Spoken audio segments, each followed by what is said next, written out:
updates. We have a presentation from Mamasi Architects. As the community is aware, and certainly the board, we transitioned architects for this school year, and we asked the Mamasi Architect Group to come in and take a look at our school buildings, the existing space constraints that we have. We are experiencing some space constraints in Brookside Mohansick. That's nothing new. It's something we've discussed at multiple Board of Education meetings, and we're looking at just kind of where we are with a fresh perspective from our architects. So at this time, I'd like to invite the team here from Mamasi to the podium to present to the board and to the community their findings as they walk through our school buildings.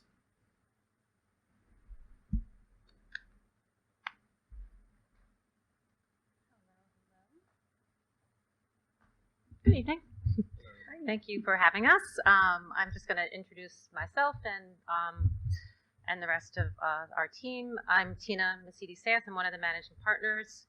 My partner, Daryl Mastraci, who has been integral in working with us so far with the district, and Dominique Moore, who has been leading some of the planning work for the project. We want to just talk through some of the ideas around pre-referendum planning to really support the space needs that we see and that we've been talking about as a steering committee. Let me just make sure this is working. Does anybody else want to say anything before I start? Okay.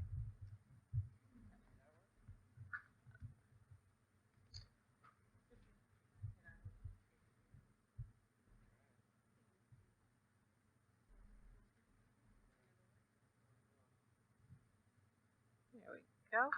Nope. Same one.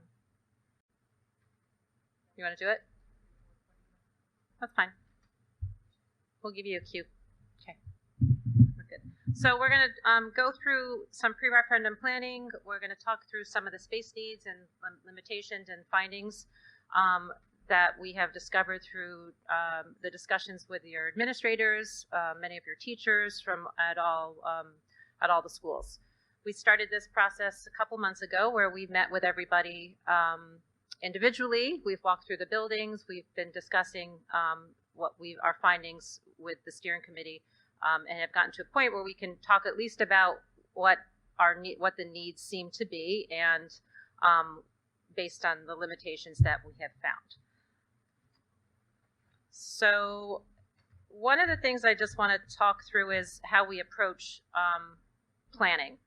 And we look at it sort of as a two-pronged approach. We look at the facilities as a whole, essentially as structures. So the infrastructure and how we maintain and upgrade buildings to keep them modern and to modernize systems.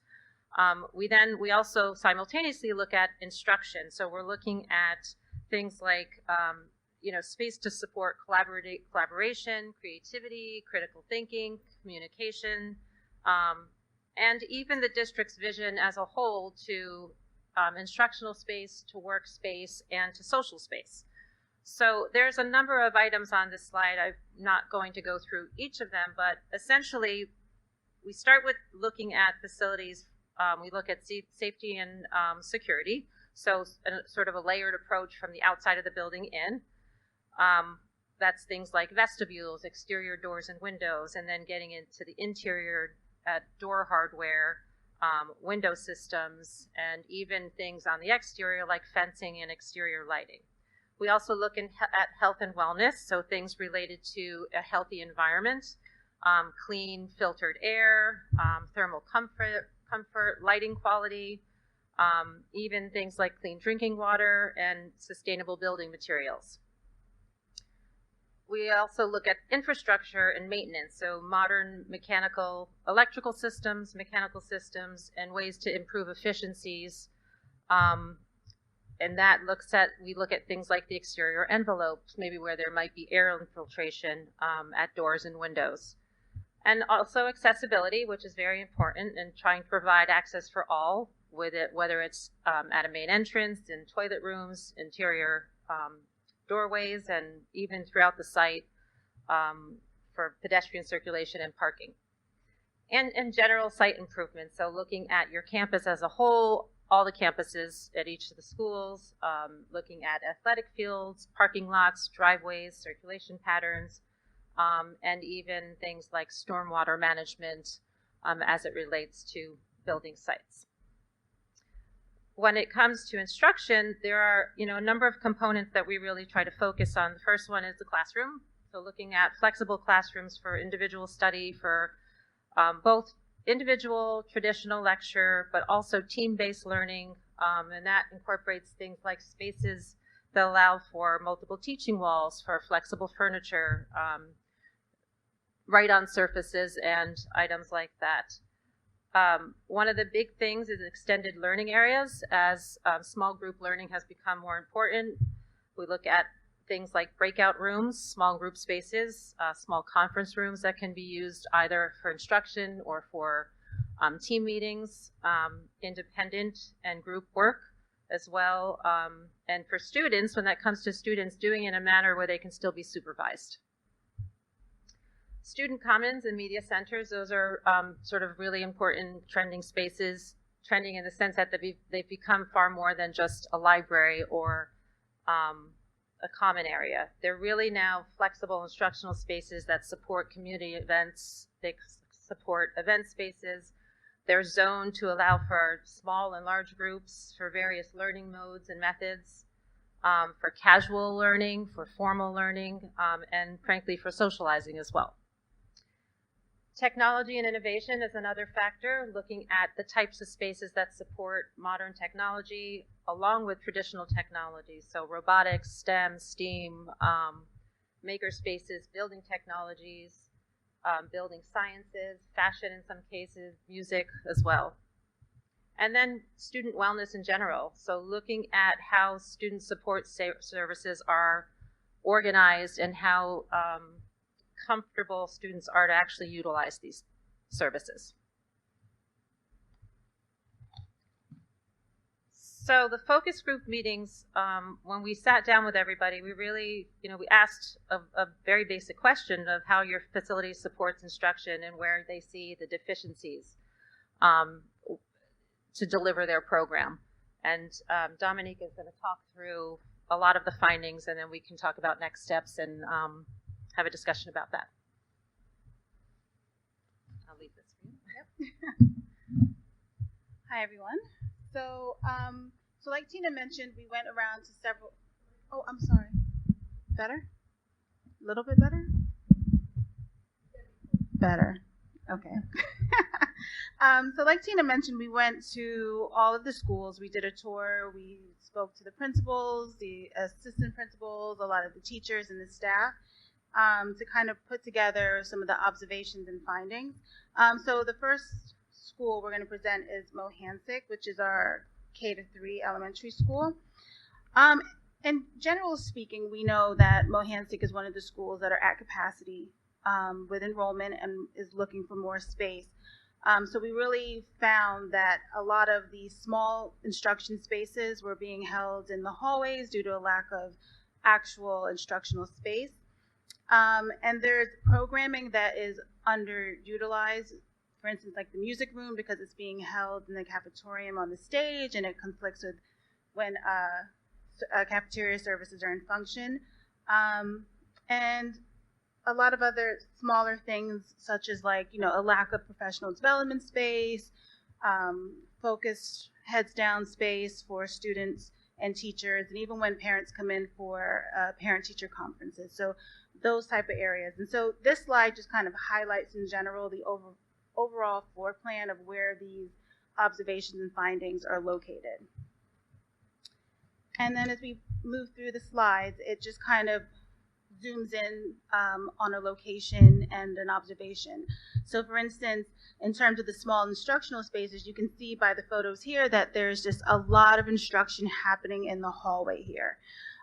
It's down every turn, it's in the stairwells, it's, so this is one of our biggest findings that we will be looking to address. And there's just some more follow-up pictures there. And then again, the space needs. So our student support spaces, the E&L, the speech, the reading, the AIS. we're finding that those spaces, even though they're not in the hallway, they're too small, right, to accommodate all the students that need those services at one time. And then as we move through again, general art, general music classrooms, we're finding that, they're co-sharing spaces that conflict with their program, which makes them underutilized. And also, if we have a general band room and we have a music teacher, we need a music office.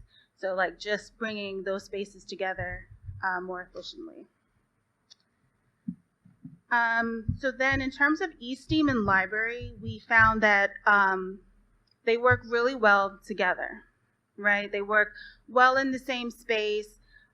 They reflect program-wise to have that adjacency, but we do find that it would lend better to having a little bit more space as we combine those programs. And that's just some photos there of the library. Next is our 12 1-2 classrooms and 12, so currently Mohansic has 3 12 1-2s and one of them are being shared. So that was another finding that we found that we would like to, something that we could address. And then again, general professional development space, staff rooms, workrooms, conference rooms, we're finding that there's a lack of those. And so then we can move on to Brookside. Now, Brookside is very similar. It's the other K-3, as you guys know, and it's also at full capacity with enrollment. So we do find similarities with Mohansic in terms of the small instructional spaces, the student support spaces, and they are being housed in spaces that are very limiting to their current curriculum. Other things that we've noticed in Brookside specifically, again, is the lack of professional development space, and just an overall decrease. When we combine the spaces again with the library, the eSteam, that works great. Everybody loves that and that's flowing really well. But they also share that space with speech. So our findings is, if we can, that's kind of hindering the program in general.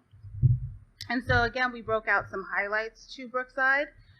And so in terms of the space needs, they have ICT spaces integrated into the classrooms, which we found work really well for the curriculum at this school. And that would be something that they potentially would like to do more in, with some of the other additional ICT or small group spaces that are needed. In addition, a lot of the reading, the E&L, similar to Mohansic, are all sharing a space.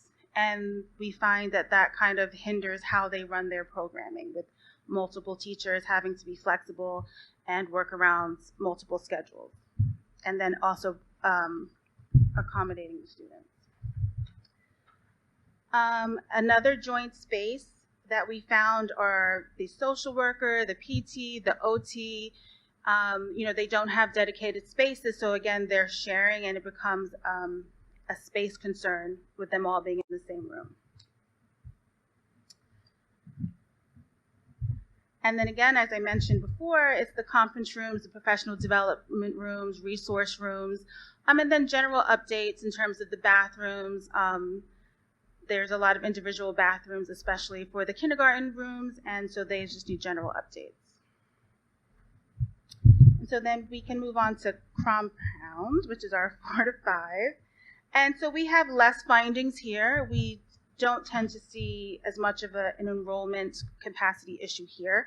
But we do have similar things where the resources and student support services are in split classrooms or shared spaces, which is hindering a little bit of how they flow throughout their day. And then another thing to note in our findings before we move on for Compound is just general updates to the music room in terms of the sound absorption panels, cosmetic things like that. Something else to note is they also share their eSteam with their library, except unlike the other two schools, their eSteam is much smaller, and so that may be something to address. Okay. So then we're going to move on to this beautiful school here, the middle school. And so what we found here are general renovations, right? We have a huge school, a lot of spaces, a lot of students, and it's not necessarily an enrollment issue here, but it's more we found how we utilize the spaces. We have, in general, a lot of smaller spaces where we could use larger spaces to accommodate the student support spaces, the ENLs, the reading classes. And then overall, in general, the music and art spaces need updating. So as we move through, these are just some photos. Go to the next one. These are just some photos of some of the small spaces that we're addressing here, right? So, you know, in terms of bringing in the student population that they need at one time, it's very limited with the size space that we have. In addition, we found that there are some general updates needed in the band rooms, the practice rooms. They're very small. The idea is to hold a classroom or at least a half a class to practice in these rooms, and we find that that's just not feasible and it's just not happening right now. And then as we move on, there's a space that's currently used now for chorus, which is not ADA compliant. So that's something that we found. There's 3 exits into this space, but none of them are ADA, so we wanted to make sure that we did note that. And then as we know, this building was built in 1969, I believe, 65. And along with it is the millwork. So we found that in majority of spaces, with the exception of the newest addition, that the millwork is past its useful time. And so we have some photos of that there, and that corresponds to the art room, the home and careers renovation room, and also with the home and careers, because there's the cooking element, there's also the sewing element, and we found that the flow between both spaces aren't being utilized as best as they can.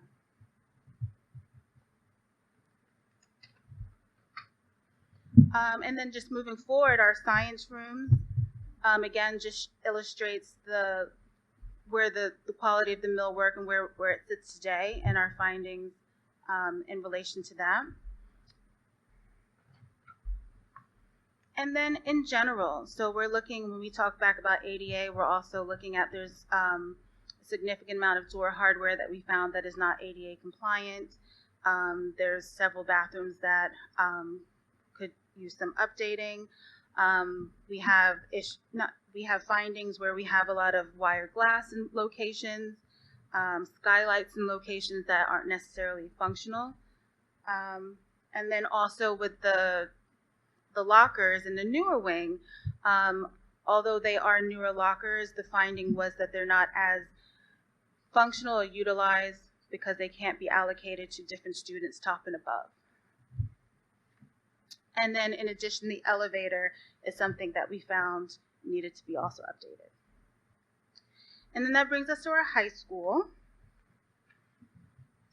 And again, you know, we're not talking about capacity or enrollment issues at the high school, but what we did find is that they're looking to relocate their science research and robotics labs to a more functional space within the school. In addition, general updates to the music spaces, similar to the other schools. And then again, a new athletic field. We found track resurfacing. And then again, with the professional development, there's just a little bit of a lack of workroom space in that we found. And that will bring us to our next steps. Any questions? I know it's a lot of information to sort of look at once, but it's if you look at the elementary schools, the 2 of them are very similar in terms of what the needs really are, and it's tricky because it's hard to kind of encapsulate all the small issues that you have and to organize them into or to talk about solving them. So that essentially is the next steps, is looking at all the information, organizing it in a way where we can figure out, okay, what is it we're actually solving? What's the problem we're solving? Is it an enrollment issue? Is it a small space issue for student support spaces? And once we have a better understanding of that and through more discussion, we start to translate that into a solution. So the issues at the middle school and high school are very different. A lot of it is more some spaces that could use to be better relocated or reorganized to modernize the spaces, as well as just general upgrades and maintenance and renovations to modernize essentially door hardware, doors themselves, millwork, obviously, and to try to get some of these classrooms up to a new standard. And in doing so, looking at all the things that we discussed, like what is important about instructional space and how can we better support, how can we provide a space that better supports delivery.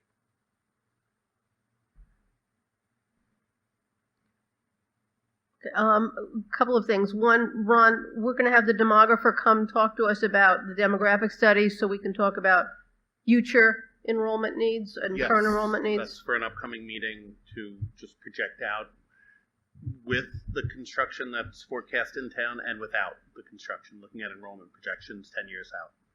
Okay.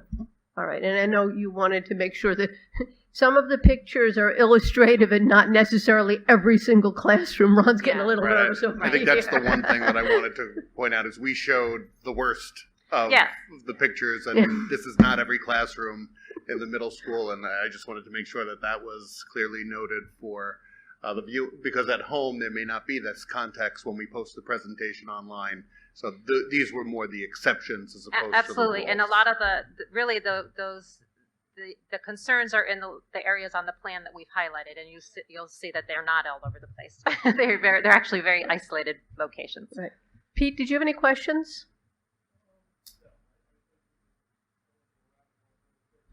Yes. Okay, Mike? No, I don't have any questions. I think the approach has been great so far. I'm one who wants to jump to solutions, so I'll have to wait for that piece, but I know it's coming, so thank you. Freshman? I'm good, thanks. Carol? I'm good, thank you. Lisa? No question. Okay, so we're going back to the steering committee and we're going to start to develop next steps. I mean, this has been really helpful. Lisa or Deirdre, did you have any questions? I think for us, it's what are the options now moving forward, and I think that's the next level of the work. We understand and thank you for the thorough look into our schools. This is necessary, it's so important. The principals were really appreciative of kind of the attention to the building, and those details are important to all of us. So thank you for that, and I think for us, next steps are, well, what are our options? What can we do about it? And there are a few things that I believe are considerations. What I heard loud and clear through the presentation are the space limitations at Brookside and Mohansick. That was loud and clear. What I also heard are the upgrades, just general upgrades at the middle school. That came through loud and clear. Then there's some programmatic enhancements at the high school that I believe more information will come from that. I think I heard music, I heard robotics, science research, fields. I heard those items come up. And the piece that impacts taxpayers, I think, is a very important conversation for us to have in terms of, look, whatever it is that we do, we obviously want there to be minimal impact to our taxpayers. And hopefully we can design something that meets both needs, which has been our approach for so many years. Give the students the resources that they need while being sensitive and respectful to our taxpayers. And I'm confident that as you present options moving forward, both would be front and center in the presentations, giving our students what they need and respect for the taxpayer. And I believe as you went through the buildings, you also had conversations with our special ed department, because that is, in a large case, where we're running out of the space. So you've had those discussions, so you're aware of the spaces that are needed or we're currently lacking in, I'm assuming. Yeah. Okay. Yeah. All right. So, yeah, no, thank you very much. This has been wonderful. you. We truly appreciate all Thank the you. time you've put into it so far. Thanks. This is a wonderful presentation. Yeah, no, we look forward to continuing, and really coming up with the solutions that support, support your students. This is the work we love to do. So thank you for the opportunity. Thank you. Thank you.